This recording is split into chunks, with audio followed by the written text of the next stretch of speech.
Ito guys, may asimbulon tayo. Lalagyan natin ng 2x2. Ilalagay ito sa cabinet. Sliding. Yan. Ito nakadikit sa dingding. Saka ito sa kabila. Sliding to guys. Para lagayan ng plato. Maharap na ito. Ito guys. Lagayan ng mga plato guys. Ayun. At umpisa na natin to guys. Yan guys, umpisa na natin to lagyan ng 2x2. Yan, okay. Ayun na yung solar na ikakabit natin. At tatanggalin natin yung plastic para malagyan natin ng bakal. Yan. Ito na guys. Ang solar ay nagkakahalaga na ito ng 3.5 guys. Ayan ang panel niya. Ayan. Mas maganda to guys sa Bicol guys. Kasi maliwanag to guys. Ayan, subukan natin guys na pailawin guys.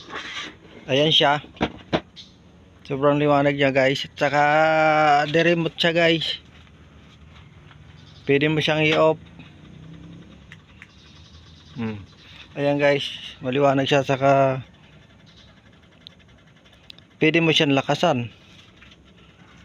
May pang palakas to guys.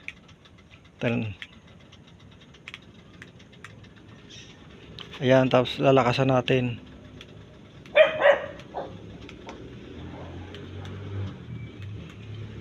Ayan. Ganon siya guys, maliwanag sa gabi yan guys. Kasi may kinabit na rin ako ng solar guys. Ayun, kinabit ko na solar guys. Oh, ayan. Tapos nandun yung isa sa dulo. Ayun. May kuya na yan, oh, poste doon. Di bale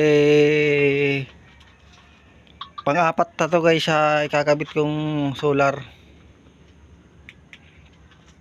Yan. Ganito gagawin ko guys sa Bicol. Kakabit ko doon sa ako yan. Bibili rin ako pag umuwi ako.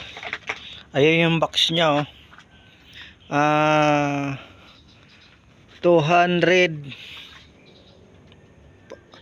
ito numero 200 powers siya guys.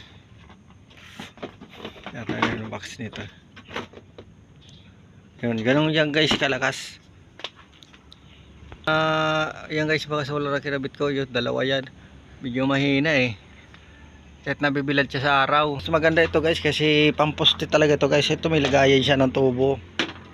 Ayan. Ito yung partner nya. Ayan, umiilaw pa siya guys eh.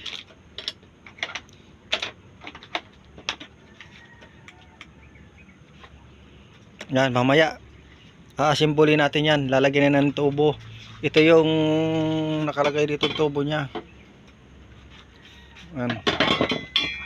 Yan guys, hanggang dito lang guys. Bye bye.